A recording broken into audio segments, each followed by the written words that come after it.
What's up, agents? Patrick Wolf here. Welcome to another Division 2 video. Today's video is going to be all about title update 10.1, which will drop tomorrow morning. There will be some maintenance, so make sure you guys watch this full video. I'm going to go over it, give you all the juicy details. If you really want to go through everything in detail, I recommend clicking the link, which will be in the description, to this actual page. Go and have a look and read through the entire patch notes because it's very important. I am just going to go and briefly go through a few things that pop up and speak to me, shall I say, because there's a few things that could actually change the game.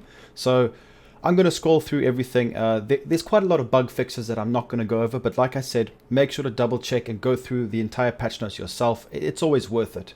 So audio and subtitles. So there was some problems with Aaron Keener's voice, or added missing subtitles for Keener's Legacy collectibles, things like that. So that's interesting. Weapons. So changed maximum rifle ammo capacity from 280 to 420. This is going to be quite nice, especially, well, to be honest, some of the rifles, they're spammable, even more so than the M1A. You can fire them very, very quickly. And a lot of people used to run out of ammo. Now, TU10, they were supposed to implement this. It was actually in the PTS, but it didn't showcase in the last part. So it was quite strange, but hopefully they do bring it tomorrow. You know what these guys are like.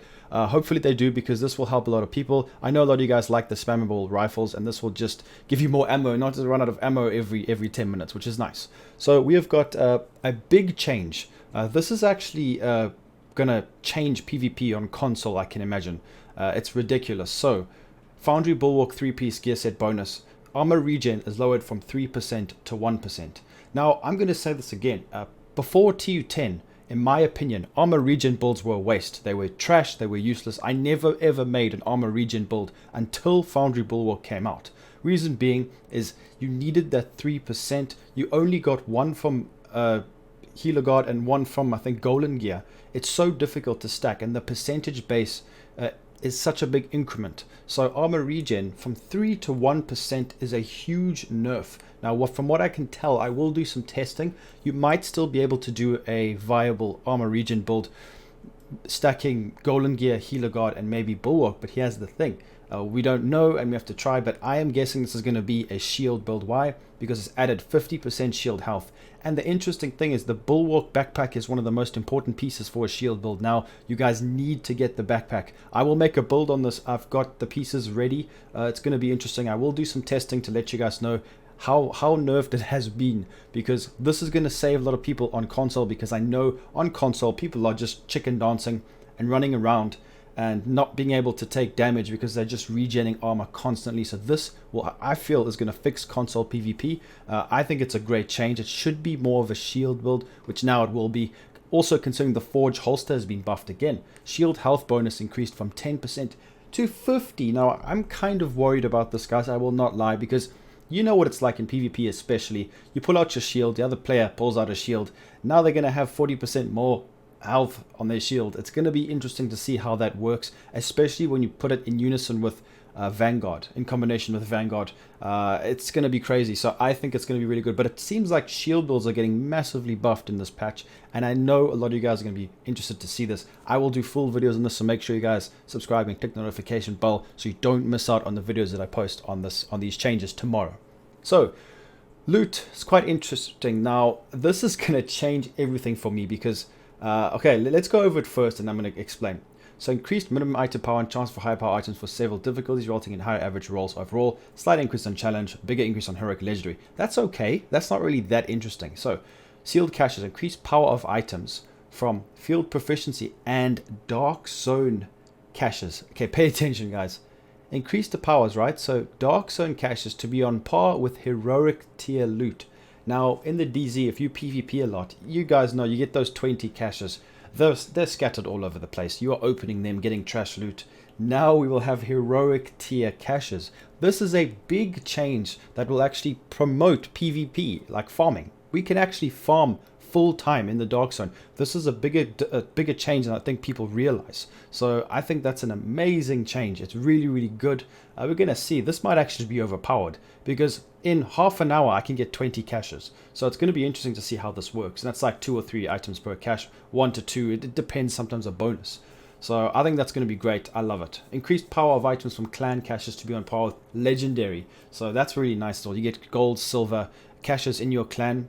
So go there, double check them. I've got one gold cache, I think, so I can actually showcase this. It's going to be interesting to see. Increase of item power of legendary tier loot. Also affects all season caches, which is very nice. Better loot from the caches. Moved general pool exotics from mission final boss loot to mission completion rewards. This means that an exotic that drops as loot from a final boss in a mission will either be on exotic specific to the mission, the Bighorn legendary missions, or an exotic from the current targeted loot pool, but not a random different exotic. These extra random exotics can still be rewarded with the same frequency, but are acquired as an exotic cache from the mission completion rewards instead. Okay, that's something that I'm not too worried about. I'm sure a lot of you guys already have all the exotics anyway, like I do, but the Bighorn is going to be a difficult one, so there we go. So, skills. This is something that I think people might overlook. There's certain things that spark to me, not all of it. So reinforce repair of a strength, that's 11%, okay. Gains 1 ammo. It's not really going to affect us too much, but here's where it gets interesting. Now with the Hive, it's quite scary. So increased base duration of all Hive variants from 50 seconds to 180. That's nice. It's going to be really good for healer builds as well. But this is where it gets interesting. So restore a Hive range increased per skill tier, reduced from 20 to 10%. I don't know why they've done this, but to be honest, this is why they've done it. So restore a Hive base range increased from 6 meters to 8 meters.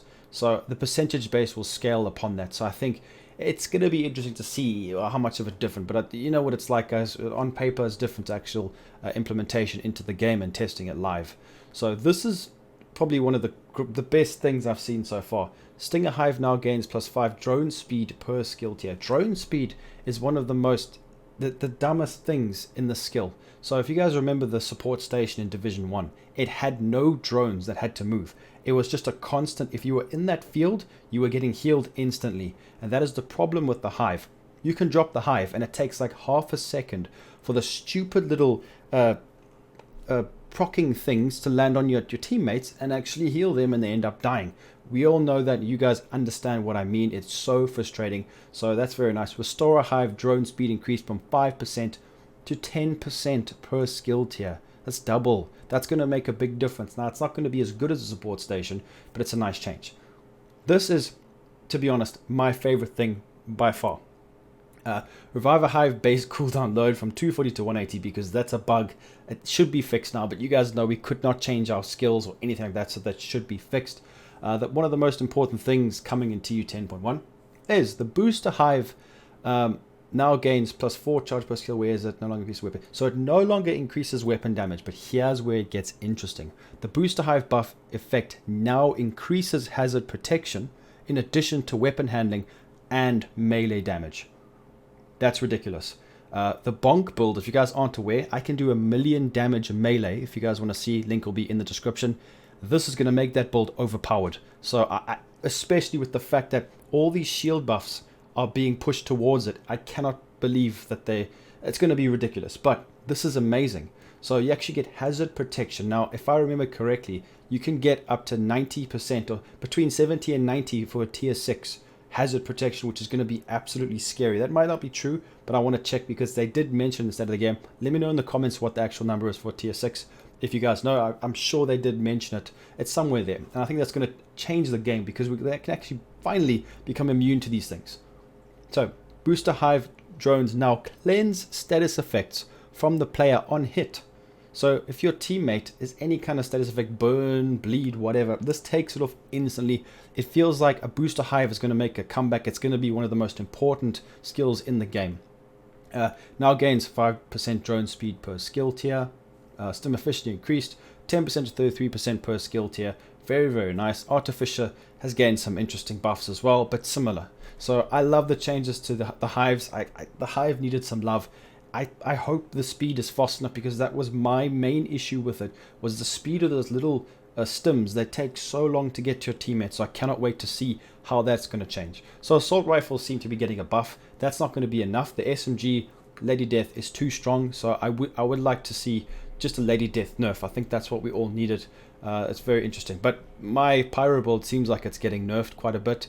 It's to be honest, the fire damage is what does the most damage, so I think it'll still be good. But yeah, striker drones are just a pain in the ass. I hate striker drones. They're like little mosquitoes and bite you in real life, in the DZ. Little mosquitoes that take your health. I don't like it in PvP, so I'm hoping these aren't too strong because they have been buffed in TU10 and now they've been buffed again. So I'm interested to test this. That's one of the things I'm going to try first because my striker drone could do a lot of damage already. So this is going to be very, very interesting. So deployed player skills now take 4 damage from hostile players, so it's very difficult to shoot down like turrets and things like that. Now we can finally get them down pretty quick. So here are all the bug fixes. You guys can go through all of these, let me know what you think. I'm not gonna really go through this, it's all just bug fixes that actually aren't really we don't know yet for sure if they actually are gonna fix them, so we'll see. But like I always say, we've got to wait and see and test it out. So please make sure to leave a like and subscribe to the channel for more Division 2 content. Let me know what you guys think of these patch notes. I think it's a step in the right direction, but we're going to have to wait and see. We can only be hopeful. So leave a like, subscribe, click that notification bell, and I'll be seeing everybody in the next video. Peace out, agents.